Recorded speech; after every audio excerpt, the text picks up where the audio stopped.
All right, everyone, welcome back to the next episode of The Hard Pivot. I'm your host, Zach Roseman, the founder of Draftboard, and I've got a really fascinating guest with me here today to talk about his company, Hungry. Hungry is in the food service, the logistics, delivery, catering space. I'll let him get into all the details, or maybe I should say they've been in all those spaces and more. But Eman Pahlavani is the co-founder of Hungry. Actually turns out randomly that he started a company that IAC, my last company, invested in when I was like an early employee or a young employee at IAC, which I just discovered sort of looking at his background. This company Live Safe that I'm going to get it right. I hope I'm going to get it right here. That helped college students feel safe, and then later corporate employees on large campuses. You know, it's sort of like bring those blue light stanchions to people's phones. So it's sort of an early player in that market, but. Nonetheless, he started Hungry, I guess we'll hear a number of years ago, had an early pivot, which he's going to tell us about. And then COVID certainly threw a wrench in their wheels. But yeah, welcome to the podcast, Eman. Great to have you on. Yeah, I appreciate you having me on. Thank you so much. It's great to be here and excited to share more about our story. Awesome. Well, maybe before we get into the story, can you just tell everyone like who you are, like where you grew up, like and then ultimately sure. How did you get into the startup space? Like what was your path there? But let's start with where you grew up. Yeah, sure.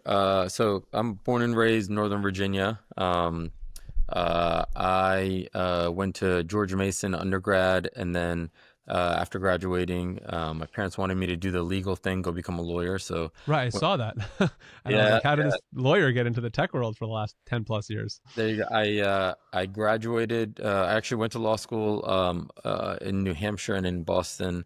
And as I was graduating from law school, and I was applying to different, law firms. I think I got rejected by probably, over 100 saved letters.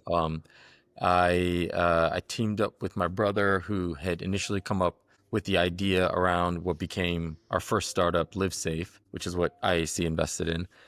And it was a mobile app that allowed college students to report incidents of violence and crime on campus. And that app would take that intelligence and send it directly to campus PD. And it went into this really smart dashboard that would basically do a whole bunch of things with the data and allow for office or campus PD to respond. So this was in, 2012, 13. So, early apps. When apps was different apps on phones were just becoming more and more popular. People were the App Store was still relatively new, even though it was like 3 or 4 years old at that point. People hadn't really realized the power of the App Store yet. Maybe in games, but outside of that, not really in like utilities and productivity stuff. Exactly. And we had built in some initial location tracking that allowed for students who were coming home late from class or from a party to turn it on so that the campus PD could follow their location to make sure they got to their dorm safely. Anyways, we raised venture capital for the business. It grew really, really quickly.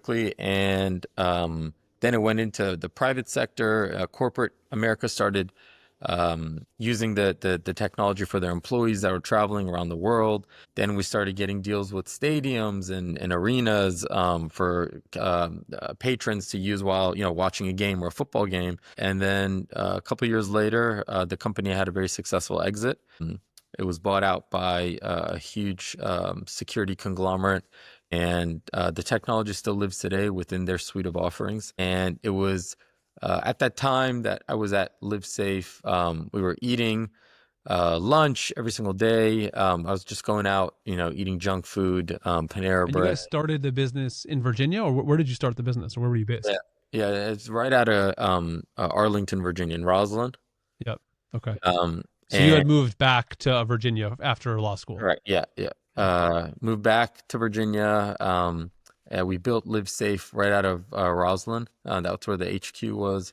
And as we were exiting that business, the starting and the founding of Hungry began. Bad food options and got the wheels turning about what can we do to provide better food to the working man or working woman, and that was kind of the initial spark to the idea. But did you guys go, okay, we want to start something else, like let's figure out what to do? Or even like before like Live Safe ended, you're like, there's something in this corporate food world or the food world generally that we think is interesting? It was less let's start a new concept, and it was more dealing with the initial idea. I even remember it.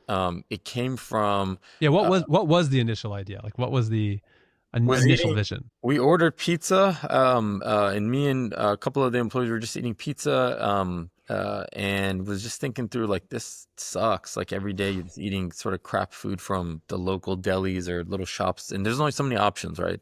Yeah. Um, and the initial idea that we had was, what if we could empower stay-at-home mom and pop chefs to cook food out of their homes, and we would deliver it from the home to offices for their employees so that they could get home cooked meals. Yep. That was the initial idea, and fast forward, that's the idea that turned into the business. At first, we raised money off of that concept. People got really excited. It was very much against the grain. Um, Well, when you raised for that concept, like I feel like there were some companies that had done something similar, but or maybe were doing something like there was what was it called, kitchen surfing in New York, and there Sure. was what was it called, wood spoon or something that came later. Yep. Were they like, is that, or those the models, or was it different in a meaningful way? Similar. Those was very Got similar. it. So everybody, in that time, there was maybe a couple very niche kind of companies in different pockets of the U.S. that were trying to do something similar, where you'd empower people who are not working or stay at homes to use their kitchen, utilize it as Yeah. an untapped asset, and turn it into um, Right. It was like the Uberization or the Airbnbization of like sort of, oh, we have these assets laying around. What else could we do that people could make money on the side, right? Exactly, exactly. Right. And then at the same time satisfying a need on the other side, where employees of companies want to eat better food, better options, home cooked Right. meals, actually. Right.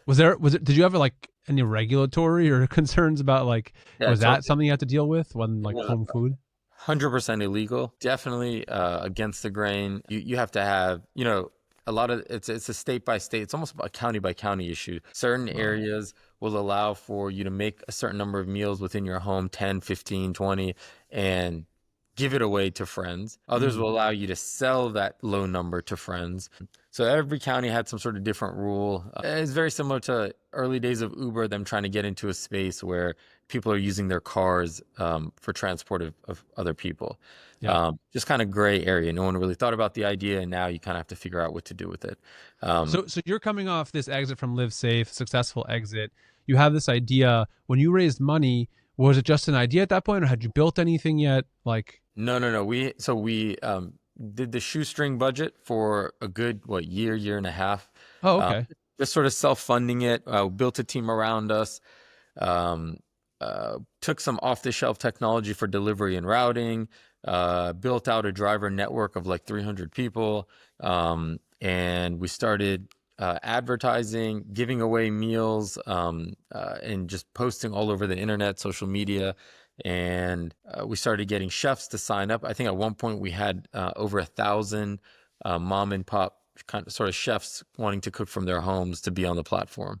So we kind of got all the gears turning fairly quickly. Not a very profitable endeavor at all. When you're, selling one meal from one chef to a consumer, and you have to pay for the delivery, Right. and the chef needs to make money, and the consumer doesn't want to pay $30 for lunch. So, we were And the delivery driver needs to make money, and you need to make money. the delivery driver needs to make money. So it wasn't the most profitable business at all, but we didn't stop. We just kept going and kept going and building our driver network and building more chefs on the platform and getting more consumer demand. We put an app in the App Store, and this thing was going. And it was the excitement and the fact that we were able to turn on the engine so quickly and get it to such a good point of traction that started to attract investors, and you were able to get folks excited about, look what we build in such a short period of time. Sure, it's against the grain. Sure, it's never been done before. But this is gonna, be the Uber of cooking from the house. Right. So the idea was like lost lead for a while until you build out a big enough engine and get big enough where you can actually sort of turn it into profit. Exactly. Yeah. Exactly. And so you raised money off of this, and then it sounds like even the way you're describing it, it didn't last very long, this model. And so what was, so you raised money? Are you still super optimistic when you raise money? And then how long until you're like, wait a second, something isn't right here? No, very optimistic. Raised money. I think it was a couple $1 million from investors who, And this is when, sorry, just give me the timeline again. This is when, roughly. teenish. Okay. Okay. Yeah. I think 2017, 16, 17. Yep. Um, and didn't have any trouble raising money. It was a lot of folks who had made money with us before. And the concept, it felt very Uber-esque, right? It's something that no one's tapped into. Makes a lot of sense and could take off. Then while we were continuing to run the business, we raised the money, and then one day we got an order um, that was like $1,000 order, and it was a big order. Looked at the ticket, and I was like, I'm gonna go do the delivery for this order. I want to see it myself. Why is it $1,000 order? Very profitable order, and it was an order for a team in an office. And we delivered the food, and I looked at the ticket and like $1,000. This is amazing. For the first time, we made money on a delivery. Light bulb moment. Called my co-founder and was like, "Hey, this is the business we need to be in. Delivering food to offices and not to individual consumers." Okay, so this was like normally your orders are in like 20, 40, $50, and here's $1,000 order. Correct. There you go. Got it. Normally it's just one person or two people. This time it was like 40. And that was the initial pop that, just sparked everything.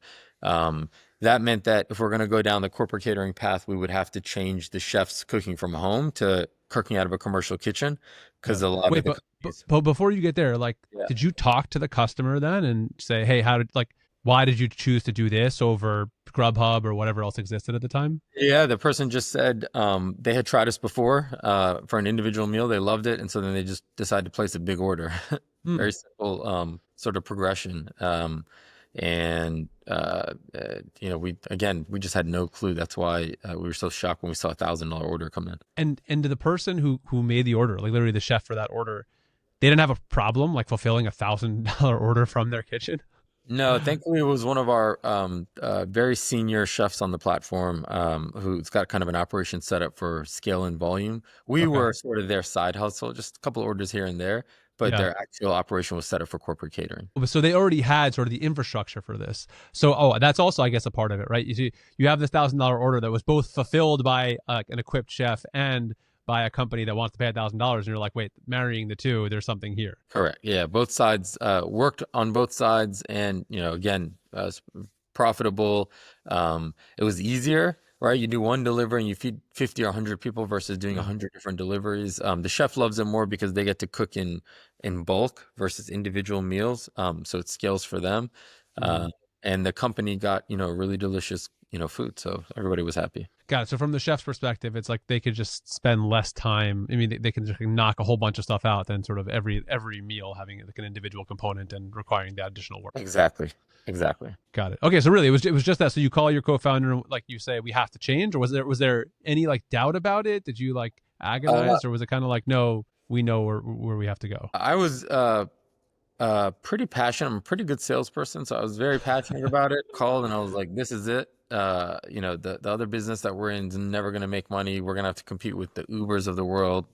Don't want to, or probably even have the capacity to raise hundreds of millions of dollars. So this is the right path. Had you already started having some concerns about like the economics of the previous model, and this just sort of like brought it to the fore? Or was this just such a shocking thing that all of a sudden you're like, wait, how did I not even realize this is where we need to go, and the other one is not for us? It was less a concern, and it was more as just knowing that it's a strategy shift. One business, you are in perpetual fundraising, because you're never going to turn a profit until the very end, and so that's just part of the job, is fundraising while running the business.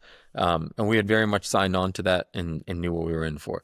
This business would allow us to not have to raise as much money and actually turn a profit and build a business that generates revenue, EBITDA, all that. So it was just more a shift in the way that we are going to operate. And so you decide to make this change. I guess, what was the process then for like communicating to, I guess, the team or to the chefs, hey, you're gonna have to start going to commercial kitchens, otherwise you can't be on the platform? Did you have to then start attracting different kinds of chefs to the platform? Like, how did you deal like with changing the product from everything you'd built, from the perspective of everything you'd built so far, people, technology, all that stuff?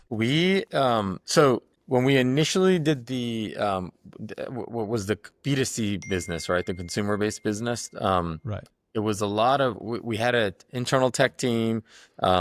We had a small marketing team, less sales team. It wasn't really a sales team; it was a marketing team because they're marketing and trying to get consumer demand. And then we had a lot of 1099 drivers. Hmm. When you pivot the business to this new model, you don't need as big of a marketing team. Now you need a sales team, somebody who's calling in to the different companies to share their offering.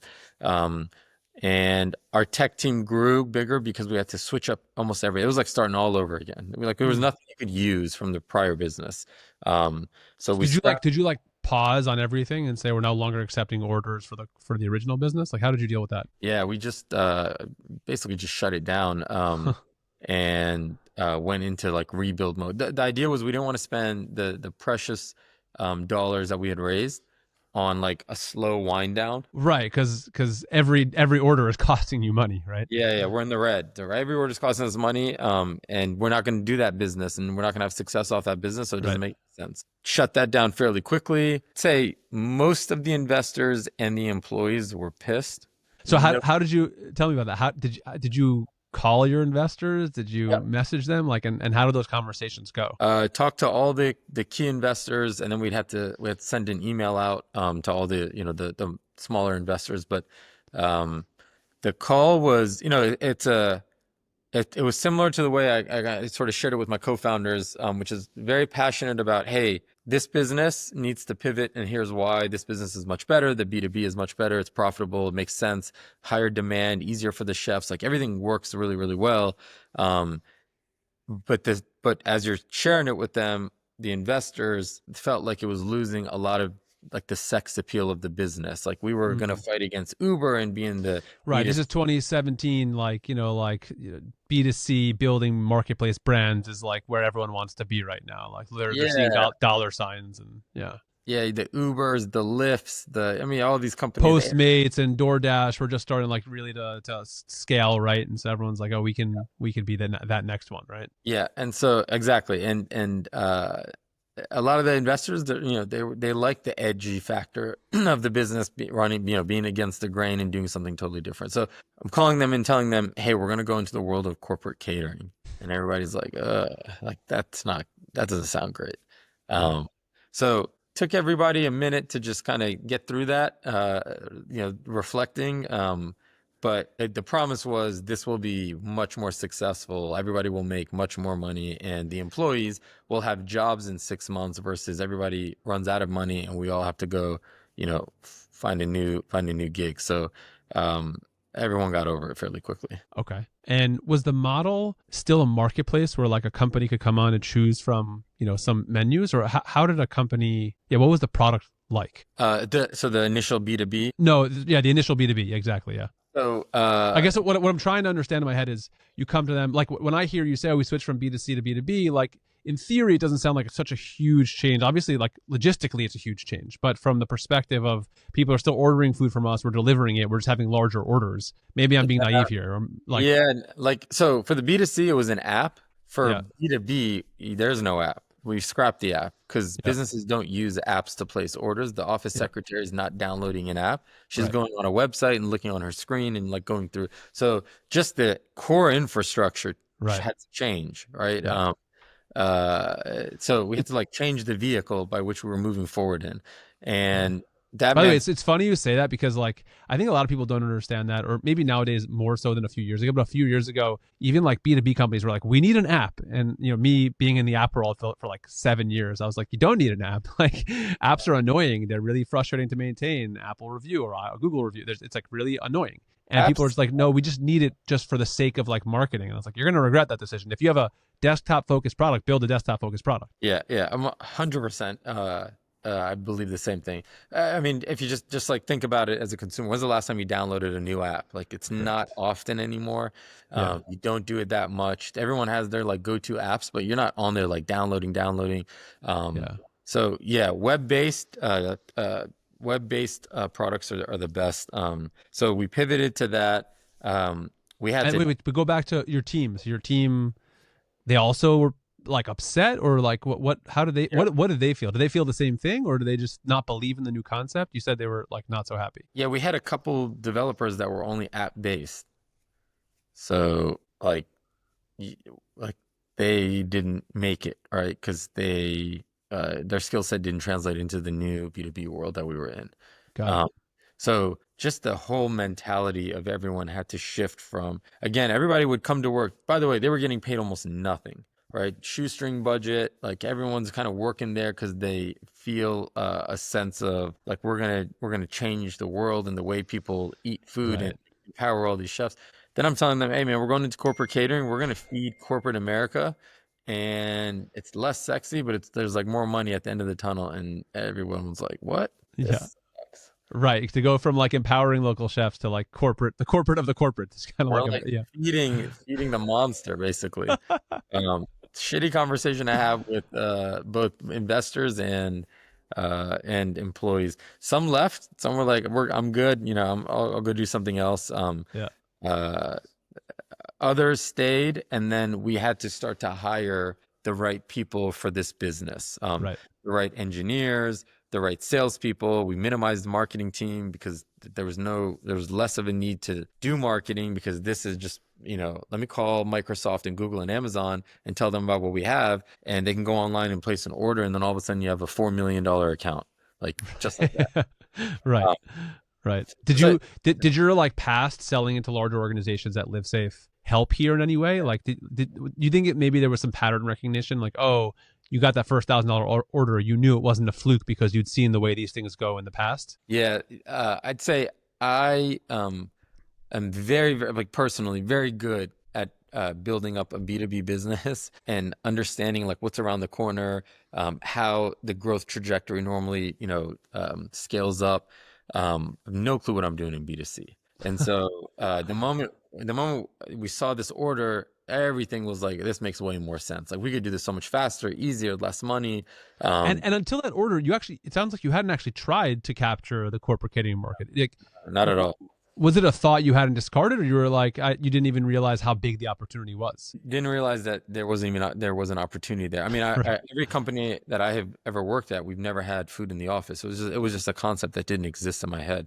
Right. Um, Wait, so and actually dig into that for so are companies ordering like every day for their teams, or how are most companies doing this? Like your customers, or who became your customers? Pre-COVID, most Yeah. companies would order sporadically, except for the West Coast. West Coast, it's like healthcare. It's like a perk and a benefit that everybody has. Mm, Um, they feed their employees every single day. It's the Google model. okay. Post-COVID, everybody's doing it now, because the only draw to get someone to come back into the office, right, return to office, is you got to provide something to the employee base, whether it's snacks or food. And Right. those are the two easy things. Post COVID, the growth is there's just more companies that are doing it than ever before. Okay. So let's go back. So you make this change. You change the team. Your investors are annoyed, but it sounds like you sort of get them over the hump. You build this product. But you're also low, like, I don't know, low, but you're like, you have a certain amount of cash on hand. So how are you managing like building this new product with managing your cash flow? So name of the game was like, let's just call every company in the Arlington, Roslyn, in this area, Yeah. and just get them to start ordering food from us. Um, and so we did that. Boom, just get on the phone one by one, company after company. It's easy, you get routed to the office receptionist, Yeah. right? And usually people are trying to go from the receptionist to the CEO. Not in our case. Our case, like, that's who we wanted to talk to. So she'd be like, "Hi, how can I help you?" And we're like, "Yeah, you can help us. Like, what are you guys doing for lunch today and tomorrow and the next day? Let us come in and do a free tasting." So the model became very much us, all about how to do delightful things, amazing things for that receptionist. Have her try the food, have her experience the food, have her look at pictures of our other caterings, and then, sure, I'll give you a try. And then we would go in, and we had no clue what we were doing. We Yeah. were delivering catering in individual boxes, and this is again pre-COVID, and the portions were all out of whack. Somebody would get, a big chicken, someone would get a small chicken, someone would get corn on the side, someone would get lettuce. It was a mess. But we never stopped. We just kept going and kept doing it, and then kept learning. We learned very quickly that in the consumer world, you can be late with your food, right, when you deliver it, and the consumer will be pissed, but it's one consumer. In the corporate world, if you arrive late for lunch when 400 employees are waiting for lunch, that is a nightmare. That's like horror. So A, you've got 400 people that are pissed off. B, that receptionist or that office admin is going to feel the wrath from those 400 people. So Yeah. she will never order from you again, Yeah. ever. Like you're done, you're blacklisted, and your whole family, like everybody, you're never going to do business again. So we learned very quickly uh, Oh, how. Iman, there's some tip binging from a phone maybe or something, or from your computer. Maybe just pause that. Yeah, dude. Here, let me. How's that? I think. There we go. I think I turned it off there. Okay, all good. So that became a quick lesson in corporate catering. You can't screw up at all because Yep. it's not messing. You're not disappointing one person. You're disappointing like the entire office and company. Yeah, it reminds me. I spoke to a founder of a company in the healthcare space. I can't remember his name for the life of me off the top of my head, but he was one of the ones who sort of he sort of, what's the word, like innovated the model, like the sort of good RX model where like you go to the doctor's office receptionist and there's like a code there with a coupon, download good RX to save money in your prescriptions. And so he was like one of the first guys. He was at a competitor of good RX, and he was just like realized that you just got to talk to the receptionist. The doctor doesn't care how people get their prescriptions, but the receptionist, if you're nice to her, can be like, hey, can I leave this stack of cards here with coupon codes? And she was like, yeah, that's great. And it was just like a different model than a lot of other people trying to reach the doctor, which like the corollary to you would be the CEO, and you're like, no, that's not the right one. Yep.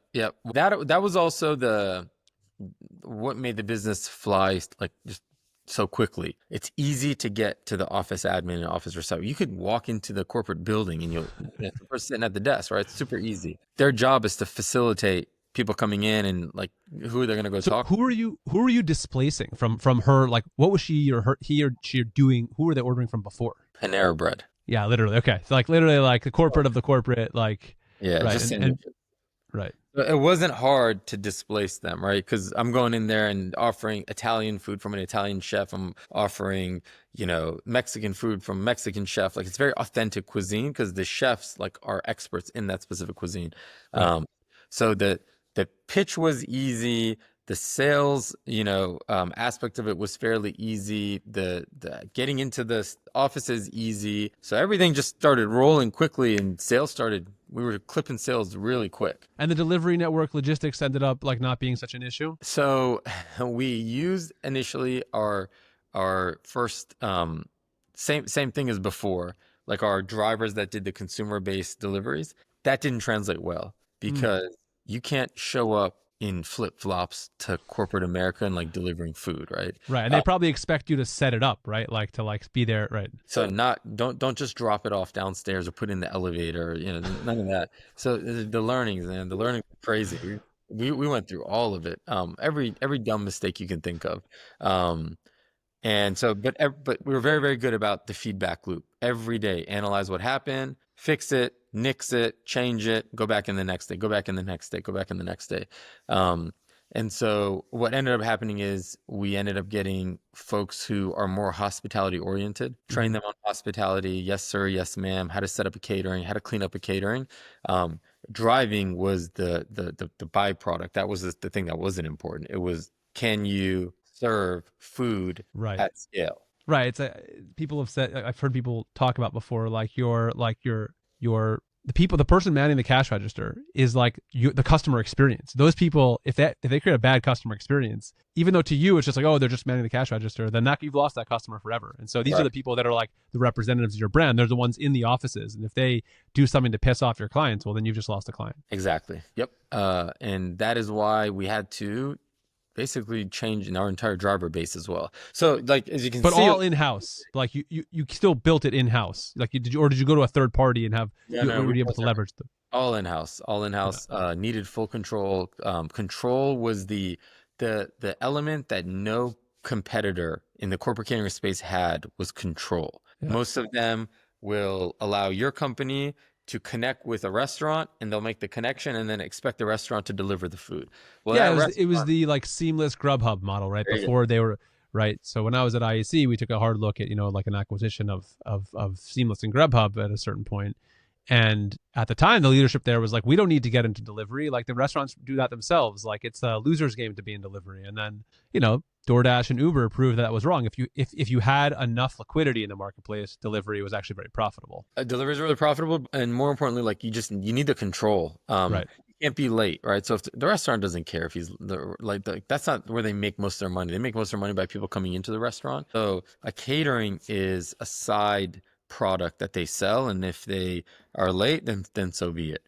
So we took over ownership of delivery and mastered the hospitality and delivery side. And that was like the game changer for us in the corporate catering space. Nobody else was doing it. Soon we started getting company referrals, one office admin to another office admin, and the thing just started ballooning really quickly. And you had competitors at this point, right? Like there was Easy Cater, just off the top of my head, because I know some people who Easy Cater, Zero Cater, right, Zero. Cater Cow. There's a whole bunch of them. And those all were much more like the marketplace concept, like we're the you guys handle delivery, but we'll show you all the restaurants. Yeah. I mean, still to this day, like Easy Cater, for the most part, doesn't own their delivery. Most of these companies now have rolled out some delivery aspect. Because this is why their retention is so low with these corporate accounts, because the food is great, but everybody can do good food. Like food doesn't have to be amazing. It just needs to be pretty good. Did you have like a menu you created, or did each chef have their own menu? Like how did that work? Each chef created a corporate catering menu, and our team would do an in-office tasting. So they would have to do it for our entire company. We would eat it, critique it, change it, edit it, enhance it, make sure that it was something that was good for the office. And then the chef would go back, refine their menu, and we were good to go. Then they would join the platform. We would start to funnel orders their way, display them more prominently, have our sales reps, pitch their menu, so to speak, to the customers, or to the corporate accounts. And so the better their menu and the better priced it was, the more money that they would make. We had chefs on our platform that were doing like $40,000 a month. So I mean, it was a joke at our company, internally at our company, that the chefs are making more money than all the employees, because they're 10, 20, 30, 40K a month. But also if I understand correctly, you didn't need 100 Italian chefs for a particular market, right? You needed like a couple, like one or two, right? Like, because you didn't want to create too much of a paradox of choice, I assume, for the corporate client. You want Italian? Cool. Here's our Italian menu. Part of the it's managing your supply and demand side. So we needed to make sure that the chefs had enough business to keep it interesting for them, so that they would stick to the platform, so that they would do a really good and high quality job on every catering. But you don't want them to have so many orders where they start rejecting orders. Right. So as the demand side increased, we would increase the supply side, and it's just managing. To this day, we still do the same thing. We make sure that it feeds nicely. And once you have, let's say, like one Italian menu, if you brought on another chef and another Italian chef, would you say, hey, work on this menu, or would they have their own menu that they want to offer? No, they would have their own menu. So everybody comes to the table with their own. This allows chefs to have a level of autonomy that they never had before. So bring your own menu, do your own pricing, but we provide lots of guidance. Like, hey, that's not going to transport well, so maybe nix the ice cream. Nix like the soup. Soup's not going to go well from point A to point B. And we would help them on pricing too. Like, this is priced too low, this is priced too high. You got to find a happy middle ground with corporate catering. So it's a lot of guidance and handholding, but for the most part, it's pretty autonomous for what they're able to bring to the table. Got it. Okay, so you do this. It sounds like things started going really well, and so like now you're in like 2018, 2019, and like things are just progressing really nicely. We were growing. We were opening up new markets quickly. We had done the East Coast, Boston, Atlanta, Philadelphia, DC. We were just kind of working our way East Coast, and then we started moving west, opening up one market after another. And would you literally, sorry, but just the space is so different from things I usually touch. So would you literally go to the commissary kitchens in the area and be like, who are the chefs that give us their names, or we'd be happy to work with them or with you directly? Commissary kitchens started reaching out to us because they knew that if their chefs were on our platform and they would get that steady revenue stream, their chefs would be able to pay rent consistently and less sporadically. So it was just a win-win. So we would enter a market, and commissary chefs or commissary kitchens would set up meetings with us. and like, hey, check out our amazing kitchen. Look at the amazing, shiny things we've got. And like, yeah, Right. it's like a tour. And here's our chefs. And while we were there, we would just, do tastings with the chefs and onboard them one by one. And then we tried to open up markets where the demand was there first. So, for example, we had Microsoft in the DMV. Then they would say, hey, our office in California would like to use you guys as well. So we knew there's demand there, and then we would, start heading out and opening up that market. Yep. So very kind of strategic, clinical. Were there like, was it only chefs at commissary kitchens, or was it like restaurants that were like, we have this asset that's sitting around? Like, who were the early chefs? First, it was just commissary chefs working out of commercial kitchens. Then we had, as the business progressed and as we got more and more orders, bigger orders, 500 people, 800 people orders, we started to tap into mom and pop restaurants. So not your like Chick-fil-A's, but this is your, the restaurant where they're trying to make it. It's a really good chef, but just business is tougher. One shop. So we were their consistent sort of revenue flow for catering. Yep. Yeah. And then now, in today's world, we've opened it up to more restaurants as well. Okay, so but take me back. So at some point, so what's the next step? So it's working. You're gaining market share. You're essentially like growing revenue. It sounds like gangbusters. So like, what's the next thing that happens? So we were growing revenue. We were growing new markets, and we started to see interest from new investors that wanted to have a piece of the action. We raised, I think it was like our B round. I want to say a B round, $100 million value. Was put on the business, and I think we raised like 18 or 20 million, something like that. Mm-hmm. And then 2 weeks, so we raised the money. Everyone's euphoric, celebrating. It was the best day. And then 2 weeks later, the first report came of COVID. Somebody in the U.S. like has COVID, and it was like, I think it was in New York, if I like remember. Yeah. And we're like, oh, okay, like, that's bad. But let's keep going. And so business as usual. And then you start to hear, 2 people have it, 100 people have it, 1,000 people have it. Now people are dying from having it. Now there's cities that they're calling like the epicenters. And so within a month, business was done because every government agency had announced like, you're no longer allowed to come home, come to the office. You got to work from home. And it was that creepy time when everyone was in their home, but like you could hear a pin drop in any neighborhood because nobody was going outside. Nobody was like, nobody was talking or looking at anyone because they thought this disease was going to get them. We forget how impactful the early like months of COVID were in the U.S.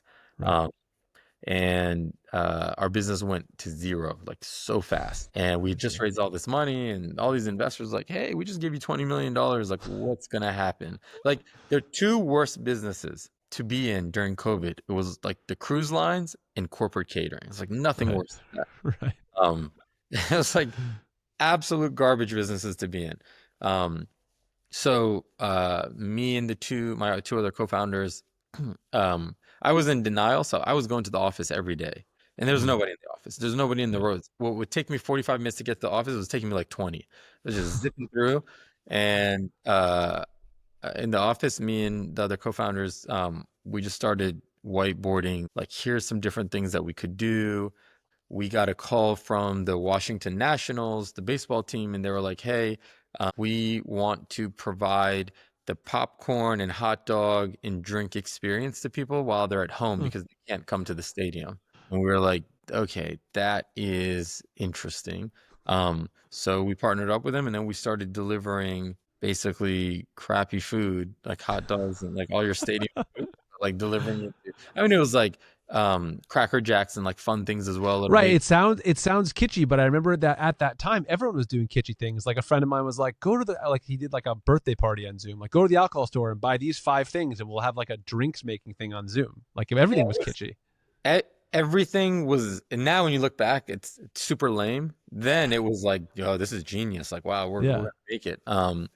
one of our employees, her name is Madison, super smart. She came up with the concept of let's do Zoom um, virtual experiences for companies' employees who have no idea what they're doing at home. They don't know how to cook. They don't know how to like meet and have fun.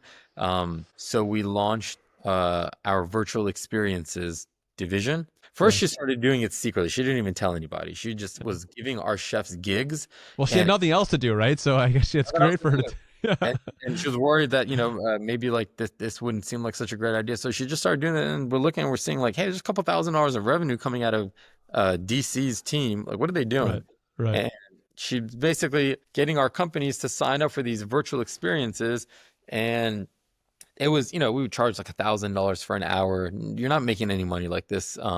There's just not enough meetings that need to happen with a chef on.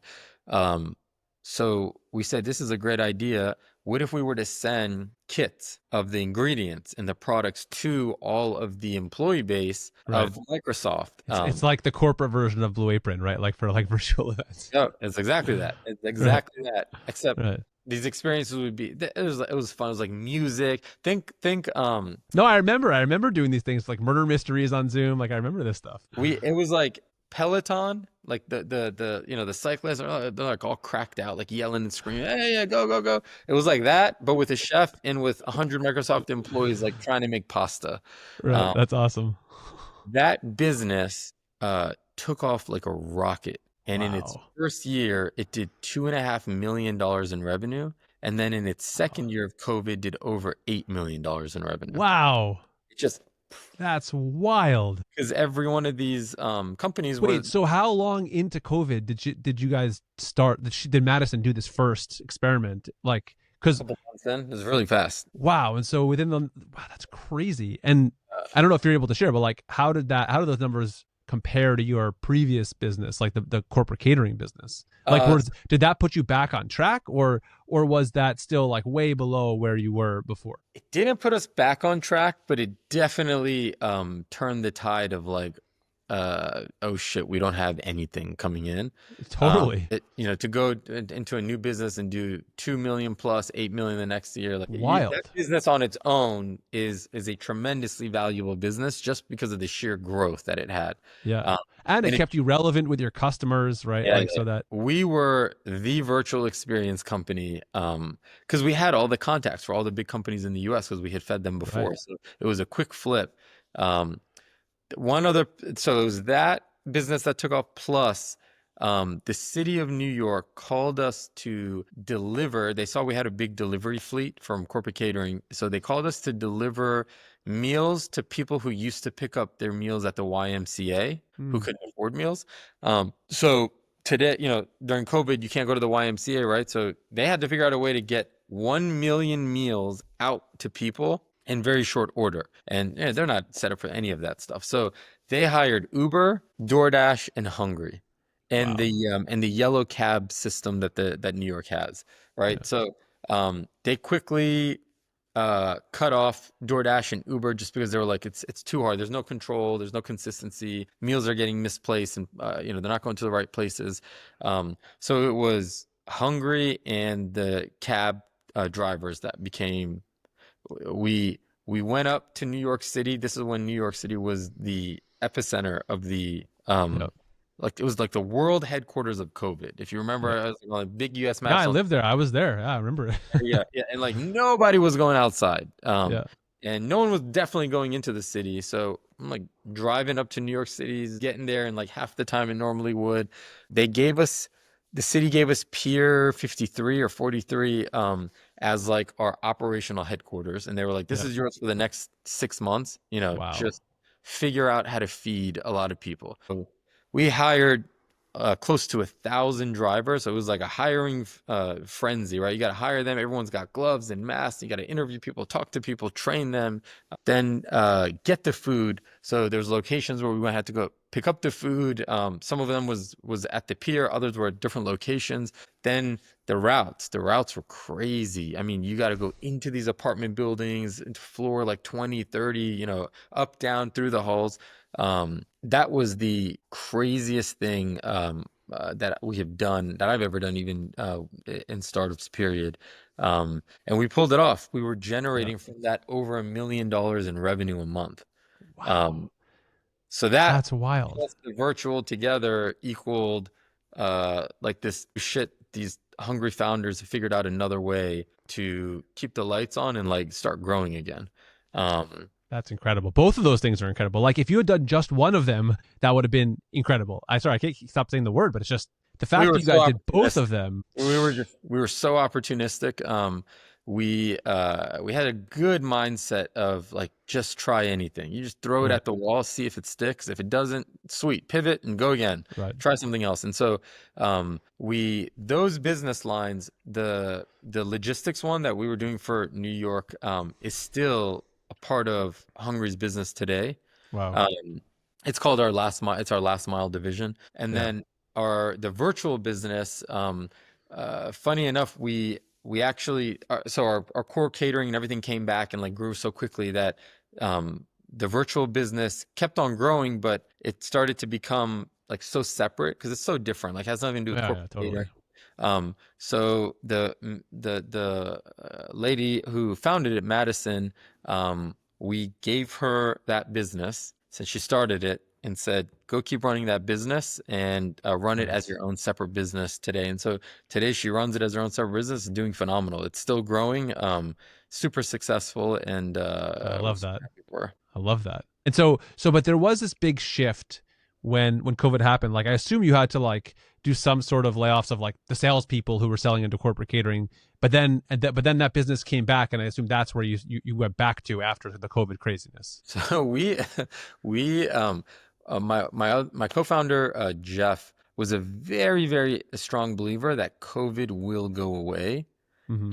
and everyone is going to get caught with all these layoffs. Remember the furloughs and the layoffs that everybody Yeah, did? for So sure. everyone will get caught because once COVID goes away, he was a believer that everyone's going to come back quickly and then there will be no service providers because nobody has an employee base. Yeah. So we did not fire. We like kept people, our board was adamant like you got to furlough, we got to cut costs, we got to, and we were like we're good, we have the $1 million a month coming in from the New York City contract, which by the way turned into also Detroit, all these other cities started asking us to do the same thing. Wow. The virtual business is taking off like a rocket ship, so we have enough and we've raised enough money to be able to fund this thing. So we didn't let go of anybody, at least like in mass, right? Like we didn't say like let's get rid of 30-40% of the employee base. Right.